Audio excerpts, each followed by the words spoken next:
Salut les gars, Palladium est dans la merde.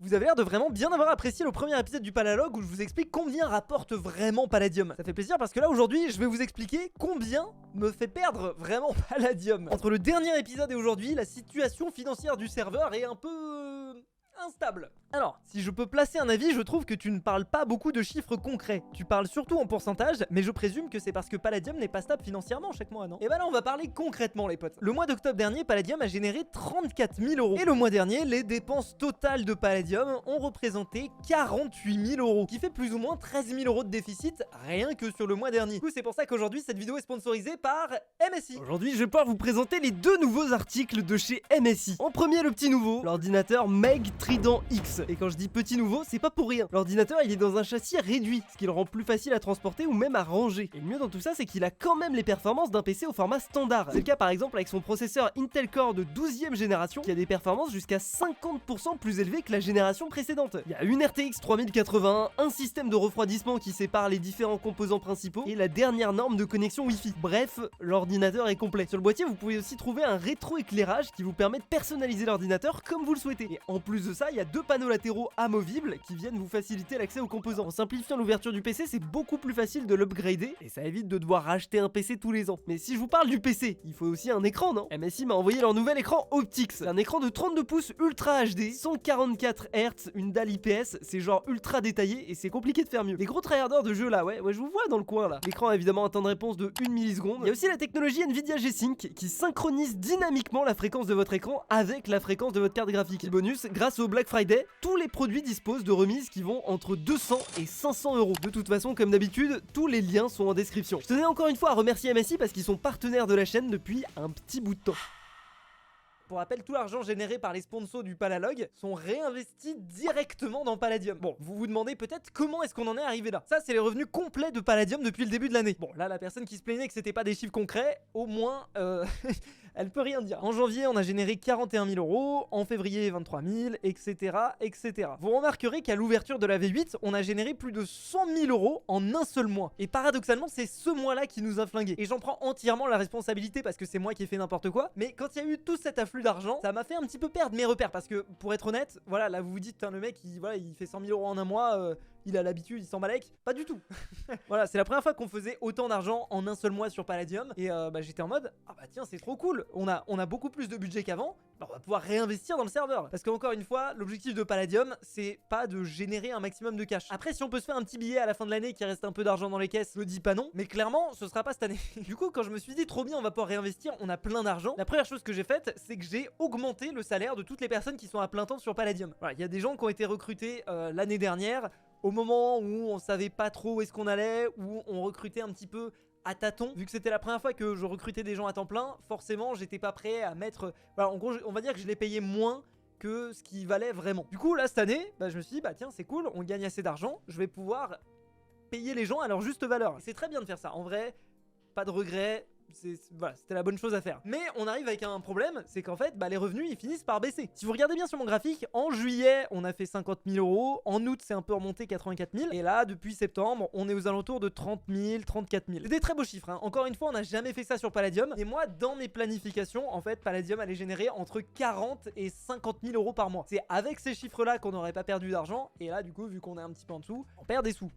On va pas se mentir, c'est un petit peu stressant. Là, je vous ai montré les revenus. Maintenant, je vais vous montrer les dépenses. Voilà, c'est ce que je vous disais, en début d'année on était extrêmement précautionneux avec l'argent. En janvier on a dépensé 20 000, en février je crois qu'on avait recruté des personnes en plus, donc c'est un peu montré, 32 000, 36 000, 44 000 en avril, 55 000 en mai, juin, enfin voilà, en gros, vous voyez, les dépenses, elles font que augmenter. Petit pic en juillet à 66 000 parce que j'ai payé des bonus aux employés du serveur parce qu'on avait fait un très bon mois.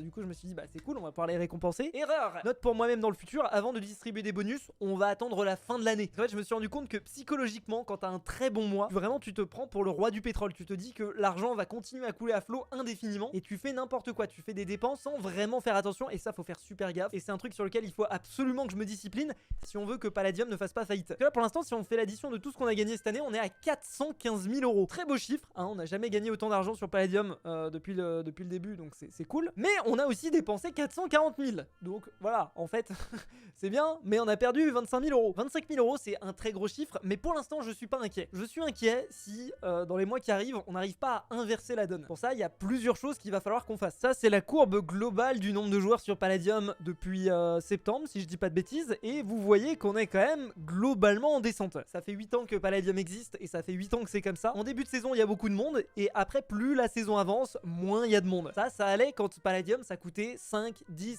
20 000 euros par mois. Mais ça marche plus quand on a les charges qu'on a aujourd'hui. En fait, il faudrait qu'on arrive à stabiliser le nombre de joueurs de Palladium sur la durée. Il faudrait qu'on fasse ce qui s'appelle de la rétention de joueurs. Si je vous en parle, c'est par transparence, mais aussi pour vous mettre à contribution. Si vous êtes un joueur de Palladium, pourquoi est-ce que au bout d'un certain temps, vous arrêtez de jouer? La raison est peut-être logique, c'est peut-être que vous êtes fait piller, c'est peut-être que vous avez déjà monté tous vos métiers niveau 20, c'est peut-être qu'il n'y a pas assez de choses à faire sur le serveur. Voilà, on est prêt à tout entendre, mais notre objectif à terme, c'est d'augmenter la rétention. Et croyez-moi, il y a énormément de choses à faire autour de ça. Déjà, on a passé tout le mois dernier à faire des optimisations clients. C'est des choses extrêmement reloues à faire. Modifier des morceaux de code qui sont extrêmement précis pour essayer d'augmenter les performances des joueurs. Parce qu'en fait, il y a beaucoup de gens qui n'ont pas des très bons PC et qui pouvaient pas jouer sur Palladium, soit parce qu'ils avaient carrément pas un assez bon PC pour pouvoir le lancer, soit juste parce qu'il laguait trop et que c'était injouable. Donc ça, on a fait des améliorations sur ce point. Il y a aussi tout ce qui se passe autour des nouveaux joueurs. Si vous regardez cette vidéo, c'est que vous connaissez probablement Palladium, que vous suivez un petit peu la série sur YouTube et donc que vous connaissez le serveur. Il faut savoir que tous les jours sur Palladium, il y a entre 500 et 1000 nouveaux joueurs. C'est-à-dire des joueurs qui se connectent pour la première fois, qui s'étaient jamais connectés avant. Et sur ces 500 à 1000 nouveaux joueurs, il y en a qu'une très petite partie qui reste et qui joue sur le long terme. Pourquoi? Parce qu'ils arrivent sur le serveur, ils comprennent pas forcément, se font tuer au spawn. Voilà, on sait pas exactement parce que ça aussi un gros problème sur Palladium, c'est qu'on manque de données. Pour ça, on est en train de travailler sur un outil qui s'appelle Big Brother qui va agréger toutes les statistiques de Palladium, que ce soit le temps de jeu de chaque joueur, le temps moyen de connexion, le revenu moyen par joueur. Enfin voilà, en gros, c'est impossible quand tu commences à avoir une entreprise et qu'elle commence à prendre de la taille, de naviguer à vue en mode au feeling. C'est très important pour faire des choix de se baser sur des véritables données. C'est pas pour rien que des entreprises comme Facebook, Google, Microsoft valent des milliards. Parce qu'elles ont tellement de données sur tellement de gens qu'en fait elles peuvent faire des choix extrêmement précis. Et en l'occurrence, elles font le choix de quelle pub afficher à quelle personne. Ça vaut énormément d'argent. Et c'est pareil pour Palladium. Avoir des données sur le comportement des joueurs, c'est indispensable. C'est indispensable au-delà de pour pouvoir faire plus d'argent, parce que là on parle même pas de ça aujourd'hui, on parle vraiment juste de faire en sorte que le serveur en l'état actuel puisse survivre. C'est important qu'on sache comment les nouveaux joueurs se comportent, qu'est-ce qu'ils font quand ils arrivent, pourquoi est-ce qu'ils se barrent aussi vite, comment est-ce qu'on fait pour augmenter le temps moyen de jeu. Et en fait toutes ces choses là, c'est des choses qui vont à la fin, si jamais on agit dessus, améliorer l'expérience des joueurs comme vous qui jouent dessus. Donc enfin si, il y a un but financier à terme pour qu'on puisse survivre, mais avant d'avoir le but financier, il y a le but qualité de jeu et c'est un maximum de l'augmenter. Voilà, ça c'est un truc sur lequel on sait qu'il faut qu'on travaille. Les données. Il y a aussi un autre aspect, c'est que en termes de longévité de jeu, c'est vrai que peut-être les métiers se montent trop vite. Et il y a un dernier sujet que je voulais aborder, c'était les resets. Vous l'avez vu juste avant, mais les resets, c'est une très bonne occasion de faire rentrer énormément d'argent pour Palladium d'un seul coup. Mais le problème aussi des resets, ce que vous avez peut-être pas vu sur les chiffres juste avant, c'est que les 2 mois qui précédaient le reset, avril et mai, le serveur était fermé. Et donc quand le serveur est fermé, évidemment, il génère pas de revenus. Encore une fois, à l'époque, c'était pas très grave, parce qu'il y avait que moi et 2-3 personnes qui étaient payées à droite à gauche sur le serveur quand ça marchait bien. Là, aujourd'hui, on a des véritables employés qui, quoi qu'il arrive, même si le serveur rapporte 0, il faut quand même les payer. Si on fait la différence, regardez, en avril-mai, au total, on a dépensé à peu près 100 000 euros et on en a gagné à peine 15 000. Rien que ça nous a mis dans une sauce gigantesque. Bon, un autre truc qui nous a mis dans la sauce, c'est Moded, mais ça sera probablement le sujet du prochain épisode du Palalogue. C'est une histoire rocambolesque, abonnez-vous si vous voulez pas la rater, tout ça. Mais du coup, on en arrive à la question, est-ce qu'on n'arrêterait pas le concept de reset sur Palladium? Est-ce qu'on ferait pas en sorte que le serveur reste constamment ouvert? Parce que moi, je suis persuadé aussi qu'il y a des gens qui se disent « Ah mais attendez, là on est en novembre, ah non, je vais pas commencer une aventure sur Palladium, ça se trouve ils vont reset dans X mois. » Donc là je m'adresse aux joueurs de Palladium. Est-ce que ça vous choquerait si jamais on arrêtait de faire des resets sur Palladium? Est-ce que ça vous inciterait à revenir jouer régulièrement, genre jouer 3 mois, faire une pause de 3 mois, revenir 3 mois, etc. Ou est-ce que vraiment s'il n'y a pas de reset, vous reviendrez pas jouer? Ça c'est des données vraiment très importantes et je me permets de vous les demander. Dernier point, on a aussi un problème de monétisation sur Palladium. Je vous en ai parlé dans le dernier épisode, mais c'est vrai que Palladium est un peu à la bourre par rapport à d'autres serveurs en termes de monétisation. Je connais des serveurs qui ont à peu près la moitié des joueurs de Palladium qui font font le double du chiffre d'affaires. Pourquoi? Parce que ils vendent beaucoup plus de choses et parfois des choses qui sont vraiment trop pay to win. Du coup, faut qu'avec Palladium, on arrive à trouver le juste milieu de quelque chose qui nous permette de survivre et en même temps qui impacte pas trop la qualité de jeu des autres joueurs. Si là-dessus aussi vous avez des pistes, je suis preneur. En tout cas, ce qui est sûr, c'est qu'on va essayer d'organiser plus d'events autour de la boutique de Palladium. C'est pour ça, par exemple, qu'on a sorti exceptionnellement des Lucky Blocks noirs pendant une semaine, ou comme les Lucky Blocks de Noël qui vont arriver le mois prochain. On va aussi essayer de proposer du contenu original autour du Black Friday, par exemple, parce qu'au fait, au final, ce genre d'événement, c'est ça qui nous permet plus ou moins de garder la tête hors de l'eau pour l'instant. À l'heure actuelle, j'ai énormément d'espoir autour de Moded, qui devrait sortir à la fin du mois ou au début du mois prochain. C'est pas garanti que ça marche, mais j'y crois.